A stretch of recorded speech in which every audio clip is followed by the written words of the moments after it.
Hello isopod and millipede fans. Today's a special unboxing. I'm actually unboxing two different things, a product and some millipedes. So stay tuned and watch with me as we unbox these two special items. The Isopod Vlog. First of all, I want to thank everybody that supported the Supreme Isopod channel and the Isopod Vlog. I really appreciate the support. From t-shirts to products to animals, all of these special donations have hopefully helped me put out a better product, better videos, better educational information on the Supreme Gecko channel. And we've had some great supporters like Paulie Dima of Vivariums in the Mist, and Jesse McCoy of Isopods of Eden, and Joshua Ferris of Jabberworks. And let me mention two breeders that we support, Red Bugs and the Isopod Chick. Recently on Facebook, I was contacted by Morris Williamson of Permian Exotics. Morris asked if he could send over a package for Supreme Isopods for us to use in our enclosures, maybe do a video on, and here's the video. But this package is made up of different types of substrates, and we'll see some of these in just a second. Now, as you probably know, I make my own substrate for isopods and millipedes, but I'm always willing to try something new, just to see if it might be a little bit better than what I've been using in the past. Morris sent three different blends. This first blend is silver, and silver is made up of sand, bark, sphagnum moss, peat moss, koi, and charcoal. This silver blend is called Tropical, and I think it would probably be perfect for dart frogs. This is just enough probably to fill up a 12 by 12 by 18 substrate. This next blend is the red blend, and it's made up of sand, bark, sphagnum moss, peat moss, koi, bentonite, and charcoal. What the heck is bentonite? Anyways, this is a gallon bag of the red blend. This next bag is the black blend, and this is the one that I'm most interested in. It contains sphagnum moss, peat moss, koi, charcoal, hardwood sawdust, oak leaf litter, and active compost. It should be perfect for isopods and millipedes. Is it time to move on to the animals? I think so. Let's check out the box of new animals. I was lucky enough to see a post on Facebook of somebody selling these animals, and I scooped up a bunch. I've got my notorious razor blade. I'm ready to open the box. I hope I don't cut myself. Now, there's a lot of animals in this box. I was really surprised it was so small. Let's go ahead and open her up and see how the packaging is. Now, you're probably aware, but we're in Wisconsin. This box came from a southern state, and I would expect some insulation, some other type of packaging in here, maybe even a heat pack. There's no insulation. It's nicely packaged with the newspaper, but I was really concerned that these animals didn't have any insulation coming into weather of about 40 degrees. I've always been apprehensive about sending shipments like this with geckos or isopods or anything else without a heat pack if the weather is in the cooler area of 40 to 50 degrees. Sometimes you cut it close with 60 to 70 degree weather, but again, this weather right now that we're experiencing is in the 40s, and right now my fingers are crossed as I try to open this package here. I'm just going to show the box again real quick. No insulation. Little bit of a concern. I'm 100% optimistic, but still fingers crossed. And to steal a line again from Deadpool, the moment I've all been waiting for. Let's take a look inside this newspaper, and we've got a tub full of millipedes, and I mean absolutely full. This isopod is Narceus gordanus, and it's a pretty stout millipede, not like a bumblebee or a scarlet millipede. This is a full-bodied millipede, and I'm just, again, very surprised that we have so many packed into this smaller tub.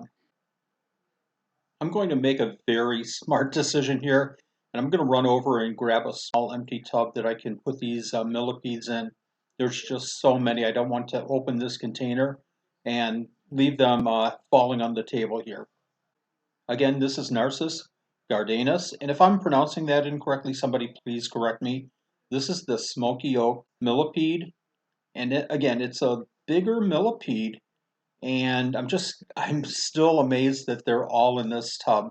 Let's go ahead and open the tub and start counting away. Go ahead and see if you can keep track of the number of millipedes in this cup, and I'll quickly tell you that I've kept them twice before. I picked up a trio from Josh's Frogs probably about 3 years ago and kept them for a while. They did really well, but I realized that I only had, out of three, I lost one fairly quickly and realized that I only had two left, and both of them were females. I then picked up another animal from Animal House's Pets and Supplies from Dan Thomas, and we were sure that this was a male. I put it in the enclosure.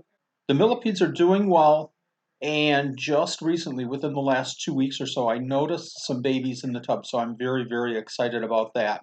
But seeing these on Facebook of being available, I just had to pick them up. My goodness, is this a squirmy one. You can see how big these are, and again, there's going to be a lot of them in this tub. Other than these Smoky Oaks, I also keep several other millipedes. I have bumblebee millipedes, scarlet millipedes, ivory millipedes, which are a great millipede to work with as your first millipede. They're a little bit bigger, fairly similar in size to these Smoky Oaks, and they're very, very active. So one of my favorite millipedes to keep, these ivory millipedes. Again, I also have a container of these Smoky Oaks, and they're doing well. And finally, I have a container that I collected from nature that have some type of a velvet millipede in it. They're about an inch, maybe an inch and a quarter long, and they're doing great. They multiply, then they die off. They multiply and die off again. Are you keeping track of the count so far? Let me go ahead and throw the number that I have for a count so far up above here. If you've seen our past videos, you know that I like to be prepared with new incoming animals like this and have some kind of a setup already done, already sitting there for maybe 2 or 3 weeks, breaking in so that it's ready for the new animals to come in and be placed in. Well, that's not the case here because I got this new substrate from Permian Exotics recently, and I'll be using that substrate in this new enclosure as well.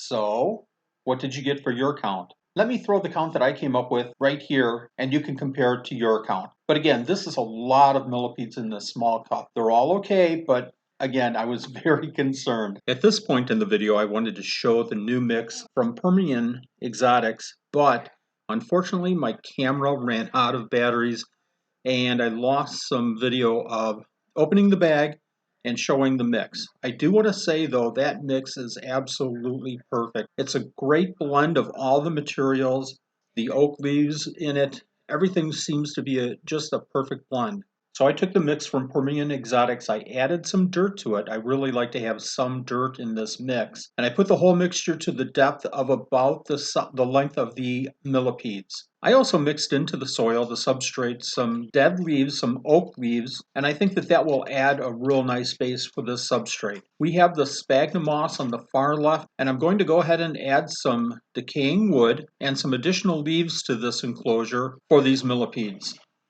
Again, this is the black mix, and it includes the sawdust and the oak leaf litter, and I think that those in combination will make this substrate last a long, long time. We went ahead and added some water to the drier side, the side on the right, and just made the substrate just a little bit damp. On the left side, under the sphagnum moss, we really added a lot of water, made it moist, not wet, but moist, and we're going to go ahead and add the millipedes at this point. I really don't think this container is going to be big enough for 20 of these millipedes, these Smoky Oak Millipedes. But what I'm going to do is I'm going to put them in here for now to acclimate them, and then I'll probably take out 10 and make a new enclosure completely for those additional 10. I think we're all set with this enclosure. We have the substrate, we have the sphagnum moss, we have the leaves, we have the wood, everything's set. I'll let these smoky oaks acclimate and get comfortable in this enclosure. I'll check them probably a couple of days from now just to make sure that they're okay, and certainly feed them every couple, 3, 4 days while they're going through this acclimation. Let me know in the comments below, do you currently keep millipedes?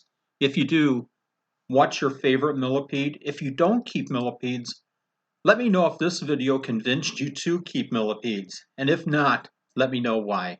Thanks for watching Isopod and millipede fans.